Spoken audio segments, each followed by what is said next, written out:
allows us to provide the service across the community rather than giving one family or one individual all of the services. But the most amazing thing about that program or the agency, anyone can qualify for assistance of that program because it tends to pick up where an individual left off. For instance, if an individual is working like 10 years, been working 10 years, and they, for no fault of their own, break a leg, get sick, or have family problems, and they lose a portion of income, if not all the income, then they can come in and get assistance for that for that program, even if they were making $50,000 a year before they got injured. You see, so it's a real safety net to kind of shoot the gaps, to keep a family or an individual going during that time of hardship. And so the Metropolitan Action Commission really serves a real need, but now is it supported primarily by the federal government or by the metropolitan government, or where does the majority of the monies come from that you use to operate this program? The majority of the funds of the Metropolitan Action Commission comes from the federal government. About 97% of the funds are provided by the federal government. They do have a clause in there in the Head Start program where the city has to match it by 25% on the dollar. So that's what we call local dollars. And we're getting toward that full match, hopefully under this administration. It has not happened in the past. So therefore, it's been a very limited program in terms of what we can do administratively and in terms of the operating budget. But when we get the full budget in there, I think we'll be able to provide even more services. And so there's a possibility of you being able to increase what you're doing in terms of reaching out and touching those the so-called working poor now with some of the new developments. Is that what you're saying? Absolutely. You see, what has happened, like I said, we have grown since 1988 by 70 to 75%. However, the operating budget has not kept up that pace because we've not been able to get the local dollars. I think we have a commitment under this administration to get those local dollars, so therefore, you're right, we'll be able to buy more supplies for the students, provide more services for the needy, assist more senior citizens, and expand the program overall.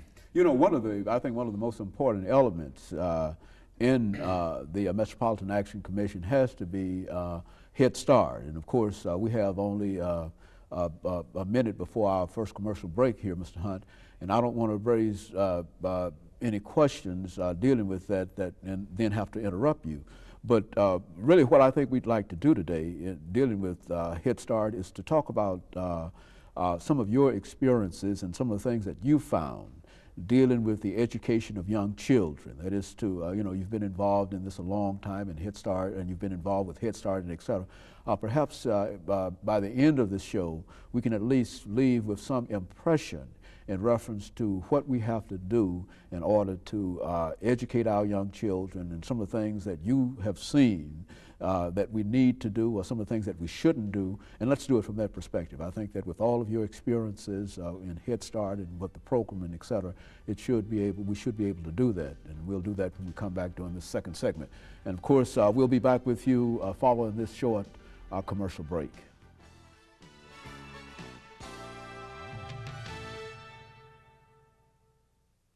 Thank you and welcome back to the second segment of the show for today. The topic is the Metropolitan Action Commission, and we're talking to the Executive Director of the Metropolitan Action Commission, Mr. Walter Hunt. And of course, Mr. Hunt, before we had our first commercial break, I think we sort of promised that we would give you an opportunity during the second segment to talk about education within the frameworks of the Metropolitan Action Commission. And so let's do that. Let's have you to talk about it from whatever perspective you wish to use. Well, I think the Head Start program is the most important program that we've ever experienced.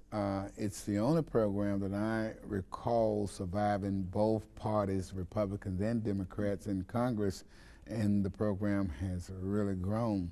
We, across the state of Tennessee, have served about 1 million students since the program was Just created. across Tennessee. Just across Tennessee. We've done probably about 750,000 right here in Nashville alone. But let me say, first of all, how important this program is, because about 3 years ago, there were no mandatory kindergarten laws in the state of Tennessee. So therefore, the undereducated, the young, some young poor kids did not have an opportunity to go to preschools because they couldn't afford it. So they were sitting at home for the most part, waiting until they become of age to enter the first grade. By that time, they was 2 years behind. They recognized this years ago, and the program, the Head Start program, although it is a national program, actually started right here in Nashville by a lady by the name of Susan Gray, and she took that concept to Sergeant Shriver in Washington, and it was developed at that point. But since that time, the program, as I said, has grown tremendously.